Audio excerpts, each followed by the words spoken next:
Thank you, Meliza. Meliza? We just moved the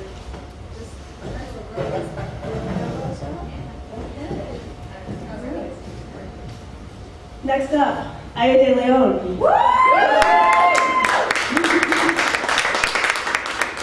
Aya directs Poetry for the People at UC Berkeley, and she is the author of the Justice Hustlers series, put it together for deLeon.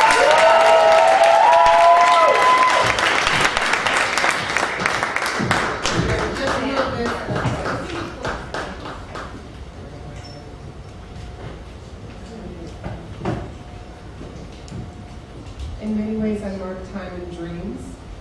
And 20 years ago, I had this crazy dream to be a novelist, but I had a really short attention span, so I became a slam poet.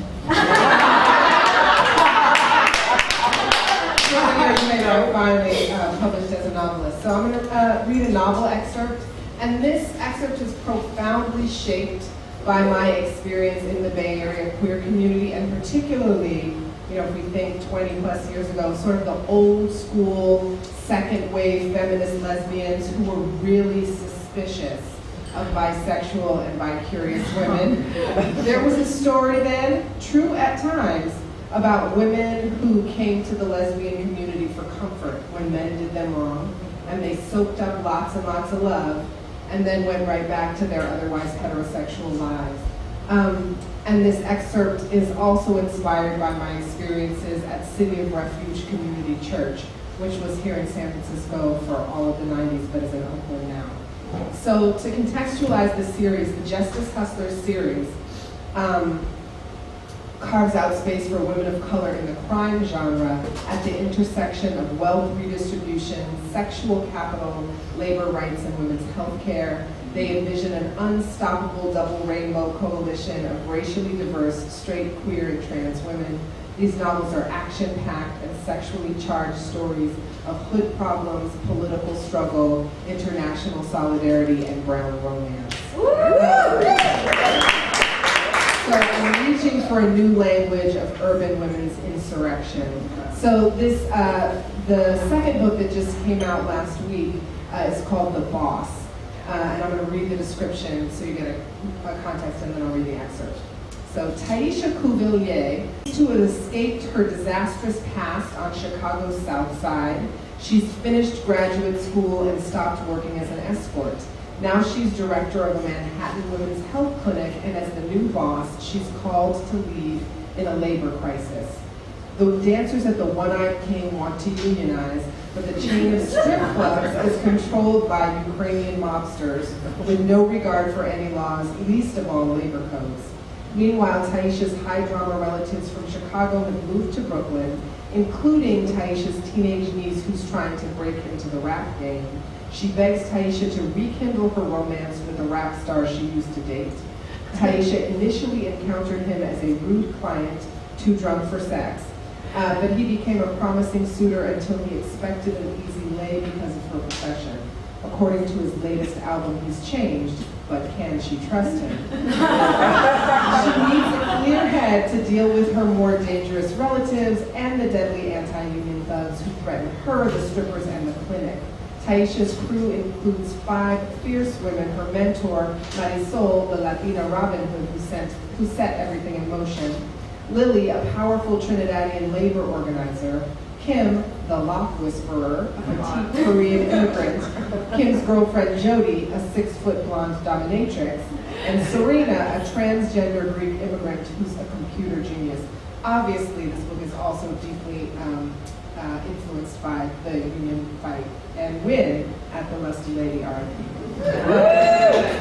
So this is the excerpt. Early in the book, Taisha meets Sheena while she's on a date with the rapper. Sheena Davenport played for the WNBA. She was over 6 feet tall and powerfully built. She grinned at Taisha with a gorgeous, full-lipped grin. Even though she was tall and strong, she wasn't exactly butch. She had on eye makeup and a slick gloss on her lips. Her hair was swept back from her face in long, tiny dreadlocks. There's chemistry between them in that moment, but Taisha is on the date with the rapper. Later, she runs into Sheena while she's into Chicago. She's returned to her home city due to a family crisis. Taisha is rain-soaked, looking a mess, and emotionally shocked. On top of this, her hometown is full of painful memories, particularly of her aunt, who was an activist killed in a drive-by shooting right in front of Taisha when she was a teenager. So here's that scene. Taisha felt lost. She couldn't get a flight back to New York until midnight, and it was only afternoon. She had borrowed a pair of her mother's old sneakers and found herself wandering around the neighborhood with her rain-ruined, fancy New York shoes in her hands. And then, without realizing it, she found herself at the burned-out remains of the Urban Peace Accord Youth Center. Almost 15 years later, it still hadn't been repaired, except the basketball courts, which had only been minimally damaged. They had gotten new nets later that same year, but by now they had frayed into ragged strings. A Boys and Girls Club had popped up next door. Taisha stood by the edge of the court. The memories flooded in from the night she had stood there with her aunt. "Hey girl," a throaty woman's voice said from behind her, "Taisha, right?" She turned around to see Sheena Davenport from the WNBA grinning at her out of the driver's side of a white luxury car. "I thought I told you to look me up if you ever came to Chicago," she said, taking off her shades and looking Taisha up and down. "It was an unexpected trip," Taisha said, returning her smile. "Well, how long are you here?" Sheena asked. "I'm waiting on this girl, a great player, but I don't think she's going to show. At 1:30, I'm out of here. Want to come have a drink with me? I know a place near here with a great lunchtime cocktail menu." "Sure," Taisha said and walked around to the passenger side. Her mouth smiled, but she still felt numb inside. The car's interior was the color of chocolate. She slid into the plush leather seats. "So what brings you home to Chicago?" Sheena asked. "Some family business," Taisha said. "Are you staying long?" Sheena asked. "Can I invite you out on a proper date?" "I leave at midnight," she said. "Maybe an improper date then," Sheena said, and grinned, putting a hand on Taisha's knee. For the first time since getting the results of the DNA test, Taisha felt something familiar, being turned on. She breathed it in, sex. If nothing else made sense, sex always did. She leaned in and kissed Sheena. "Hold up," Sheena said. "I'm still on the clock waiting for this girl for the next 15 minutes. I can't have her come here and see me kissing somebody while I'm supposed to be waiting for her." "You've been waiting since 12:45, Taisha said. "Let it go, let's get out of here." She pulled Sheena into an intense kiss. Sheena kissed back and Taisha's scarf slipped off. Sheena peered more closely at Taisha. Then she took her hand off her thigh. "Are you okay?" Sheena asked. "I'm fine," Taisha insisted and slid closer on the long bench seat. Sheena said. "This ain't gonna work." "What do you mean?" Taisha asked. "I mean, you got something going on that a little lesbian moment isn't gonna fix." "I've been with women before," Taisha said. "This isn't about..." Sheena broke off. "What's up with your hair?"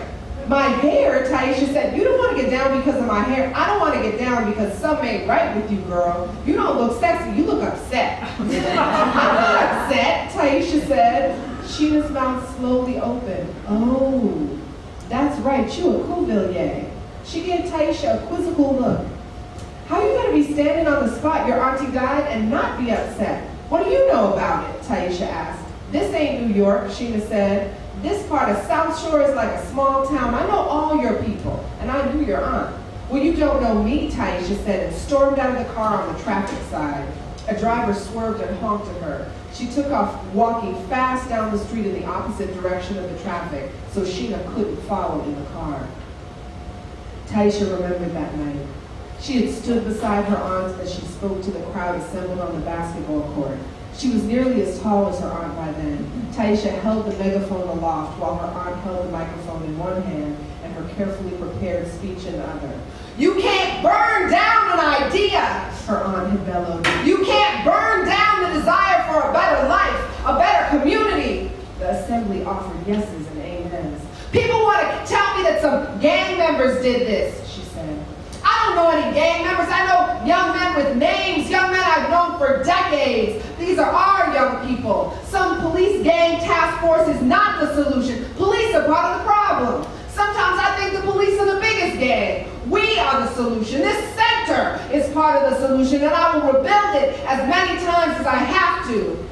Taisha recalled the screech of tires as the car came around the corner, the quick whip of dreadlocks brushing against her face as her aunt looked over her shoulder, and then her aunt had pushed her down, pushed her away, and Taisha had bent down on the concrete when the bullets sprayed from the car window. She had screamed, kept her head covered, and then had stood to find her aunt lying in a pool of blood. Auntie! Taisha had shrieked and run to her, had gathered her in her arms the best she could. The blood had soaked her clothes. You okay, baby? Her aunt asked. Even in dying, she was worried about someone else. Did they hit you? I'm okay, Taisha had assured her aunt through her tears. You're gonna be okay too. By then, her mother was running up to them. Someone had called and told her, please, Jesus, oh please, Lord Jesus. Her mother begged, her body rigid, clenched in prayer. But her aunt was dead by the time the ambulance came wailing to where she lay only a few minutes later. Taisha couldn't recall where her aunt was buried, but she did know where she could find another shrine. 2 blocks down, she came to her mother's church. In the front hallway, she knew they had a low glass cabinet with a shelf dedicated to her aunt. She had been a deaconess in the church. There she was, smiling, surrounded with artificial flowers, all her awards and plaques, her deaconess gloves folded in front of the picture. Taisha pressed her hand against the glass. One of the women of the church came out from the office. She was 60-ish, light-skinned and thickly built. Are you here for choir rehearsal? She asked. It doesn't start until... Taisha opened her mouth, but all that came out was a howl of grief. She sank down onto the goldenrod carpeting, keening and weeping. The woman managed to lower herself down onto one hip and squeeze in next to Taisha. She patted the younger woman's back as she wailed and wailed. Taisha wanted to shriek with rage for losing her aunt, with terror from the shooting and the burning and the bone-chilling knowledge that the killers weren't local teens, but men in uniforms who killed with the full blessing and protection of the state. She wanted to shriek for her mother, who had been a teenage mom, stealing her teenage daughter's man, and 29 years of lives with 2 sisters who had been at each other's throats for 20 of those years. She wanted to rail for her own broken heart and the rapper whom she could never trust again, but somehow he kept haunting her, even beyond his #1 rapper status. She was unable to get over him, unable to have him, unable to move on. So Taisha just crumpled in this stranger's arms and sobbed, her face puckered with inarticulate wailing, her face coated with tears and snot, smearing into the flowered print of the woman's dress. They'll fix it for you, the woman promised, unconcerned about her clothes. Oh, won't you fix it? Thank you. Wow.